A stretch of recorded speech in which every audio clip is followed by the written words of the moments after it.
it's Erica back on the Crafty Meraki YouTube channel, and we are going to be using the Love Potion stamp set today. So this stamp set has got a beautiful floral image, which we're going to stamp up on Copic friendly paper, because we're going to be doing some Copic coloring again today. I know, it seems to be kind of my go-to medium at the moment, so I kind of go through phases where I either Copic color, watercolor, or ink blend lots, and then I kind of have to like force myself to step outside of the box. But I am currently in the Copic coloring box, so we are gonna go with it today. So I have actually stamped out this 3 times, and then I am going to be referencing my little color chart. I usually make a new one every time I color, but I decided I'm going to be using those greens, those pinks, those sort of reds, and those yellows. I'm also going to be, because we have some berries, so in this image there are some berries, so we're going to be using some purples and sort of soft lilacs as well. And then what we're going to do is, first of all, because I made a mess with my Copics, we are going to be sorting out the greens, and then I'm going to be using the same 4 colors, and maybe also a little bit of a G20 just for that sort of soft look. But when I color, I generally start with my darkest color, and then I kind of go outwards with the lighter, from like the darkest to the lightest, and then depending on whether I want a flicky look or a very blended look, I choose, whether I start with a dark or a light. But here we are going to be starting with our darkest red, which is the R37. So I've kind of sped up the leaf coloring bit, and then we are going to do, this is a little bit sped up. So it's not totally real time, but it's quite close. So what I'm going to be doing here, first of all, is I'm going to be going around almost, I did forget a couple of little bits, but we're going to be pretending that that didn't happen. So we're going to go in all of the nooks and crannies, and we're going to be adding this darkest color. So whether you use Copics or whether you use some other kind of alcohol marker or other coloring medium, this is, a great way, especially if they blend. So you start with your darkest, and then you blend with your lighter color to kind of get that soft blend. So our next color is R35, and we're going to be going over the entire bit that we've done with the R37 and kind of just drag that color out. By doing this, you it doesn't take a lot of skill, I must admit. So with this, you just kind of add one color, then you add your next, and your next, and your next, and you just go over all of the previous colors, and that's how you get the blend. So it does take a little bit of practice to kind of get, to those sort of, like, I'm not really there yet. I've got a long ways to go still. But if you practice with your coloring, you will get there eventually. But the key is to keep practicing. And another tip is to use the same image, color it once a month, and then you practice your coloring on other images during the month, and then you go back and you color that very same image without referencing your old one.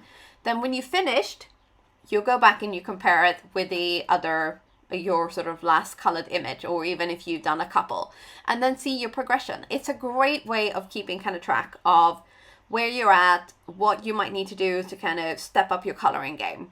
And then, so we've skipped a couple of colors here, but so at the moment we are on R21. So we have used R37, R35, and R32, and then we are now on R21.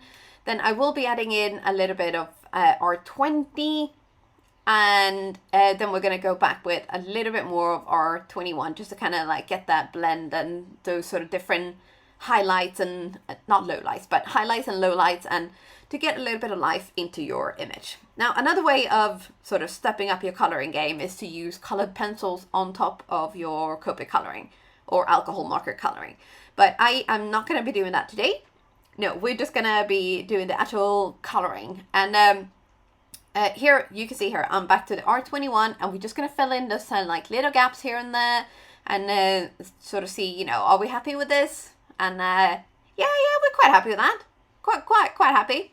So now we're going to move on to the little berries, and the whole thing, we're going to do the same thing here again. So we're going to start with the darkest color, and because the berries are quite small and they already have that sort of pattern on them, we are just going to be adding kind of little dots with color, and then we're going to go over with the next light color, and then we're going to go in with the final lightest color.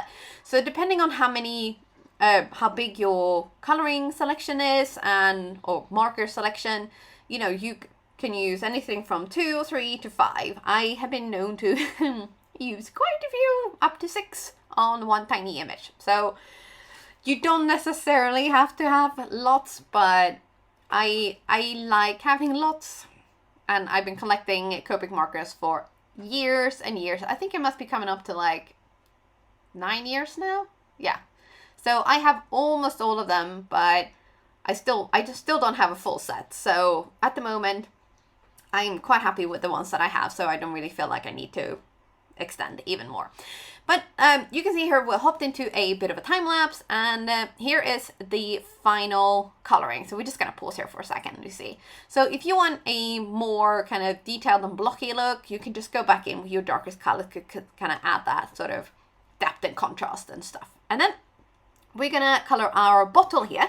So with glass, depending on whether you want it to look kind of like see-through glass or whether you want it to be colored glass, you obviously just need to change your coloring or the color of your markers with that. But again, the whole thing is, you know, you need to kind of just add a little bit of that sort of 3-dimension look. So you'll need to add some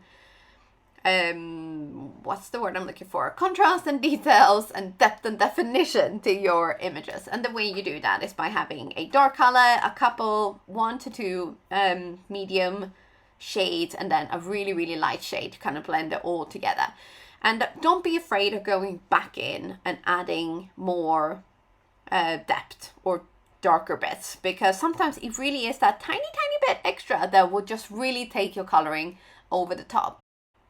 Another tip with glass, for instance, is if you want to add that shine, either add some glossy accent or some clear embossing powder on top. It really just kind of takes it to that next level.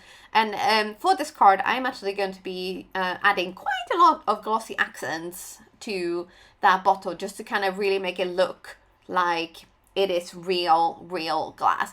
And if you are going to be adding whether it be glossy accent or heat embossing on top later on, you can actually go in a little bit heavier with the color, because once you add that, whether you go for a glossy accent or embossing powder, it does kind of, I'm not going to say mute the colors, but it kind of, maybe mute is a good way to describe things. I'll show you once we're finished with the coloring, I will show you what I mean. But it just, yeah, it's just one of those like little extra touches that kind of like, right, yeah, I like this, cool. But just remember to make sure that if you do a glossy accent, leave it for a minimum of 24 hours and don't touch it, no matter how tempting that is. So the coloring is nearly done, and then all I did was I trimmed this down a little bit, added it to a card base, added loads of glossy accents, and I did leave it. But this is the stuff that I used. It's from Ranger. It works really well. You just, as I said, gotta leave it to dry. And yeah, that's it from me for today. I really hope you've enjoyed this tutorial and this video. We'll give it a thumbs up, and thanks for all you do by being here, and I will see you soon again. Bye for now.